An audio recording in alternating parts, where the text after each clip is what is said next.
क्या बातचीत हुई है? देखिए, हरपालपुर थाने के सिमरिया गांव में एक गलियारों को लेकर पिछले 1.5 साल से वो गांववासी सारे सरकारी कार्यालय, प्रधान, ब्लॉक, जिला पंचायत, विधायक, सांसद सबसे गुहार लगाते रहे कि ये हमारा गलियारा बन जाए।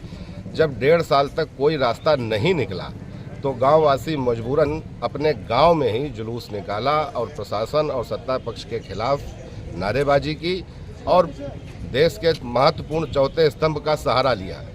जब मीडिया ने इस बात को प्रबल तरीके से उठाया तब प्रशासन के कान पर जू रेंगी और उसी में खिसियाया हुआ प्रशासन, उनके एफआईआर में लिखा उन्होंने है कि रोड नहीं वोट नहीं देकर नारा तो लगाया, लेकिन उन्होंने ये भी मेंशन किया कि मौजूदा सांसद के खिलाफ मुर्दाबाद के नारे लगाए, इसलिए फला फला धारा में मुकदमा दर्ज करने का अनुरोध किया, वो भी सरकारी कर्मचारी ने। मखौल बना के रख दिया पूरे देश के लोकतंत्र का कि आदमी अपनी बात जब नहीं सुनी तभी तो चिल्लाया।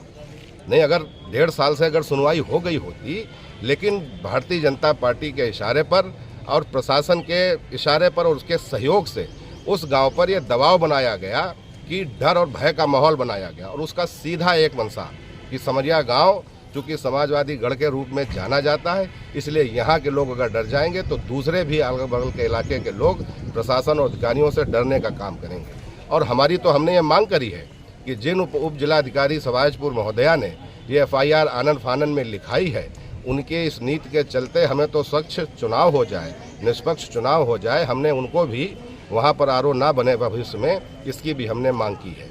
और हालांकि आज समाजवादी पार्टी का प्रतिनिधि मंडल डीएम साहब से मिलकर ये मांग पत्र दिया है कि इस एफआईआर को ख़त्म किया जाए, क्योंकि इसमें तमाम निर्दोष पढ़ने लिखने वाले बच्चों के नाम लिखे गए।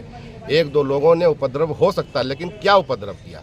कहीं धरना प्रदर्शन किया, कहीं सरकारी किसी संपत्ति को क्षति पहुंचाई? अपनी मांग आदमी नहीं कर सकता, नारा अपने गांव पे अपने दरवाजे पर नारा नहीं लगा सकता। इससे बड़ा लोकतंत्र की हत्या करने वाली सरकार और प्रशासन हम लोगों ने आज तक देखी नहीं है। जिलाधिकारी ने आश्वासन दिया है कि मतदान के बहिष्कार की मांग वो लोग ना करें। अच्छा, जब काम भी उन्होंने शुरू करा दिया, वहाँ जाके एसडीएम ने बीडीओ ने लेके जो समस्या मांग थी उस पर त्वरित रूप से काम भी शुरू करा दिया, फिर एफआईआर लिखने की क्या जरूरत थी? यानी आप सीधे दूसरे पूरे जनपद के लोगों में मैसेज देना चाहते हैं कि अगर विकास के मुद्दे को लेकर आवाज़ उठाओगे तो तुम पर मुकदमा लिख दिया जाएगा। उनकी मंशा साफ है कि भारतीय जनता पार्टी चुनाव जीते और समाजवादी पार्टी को प्रशासन के दम पर हराने की साजिश रची जा रही है, जिसका हम लोग विरोध करते हैं।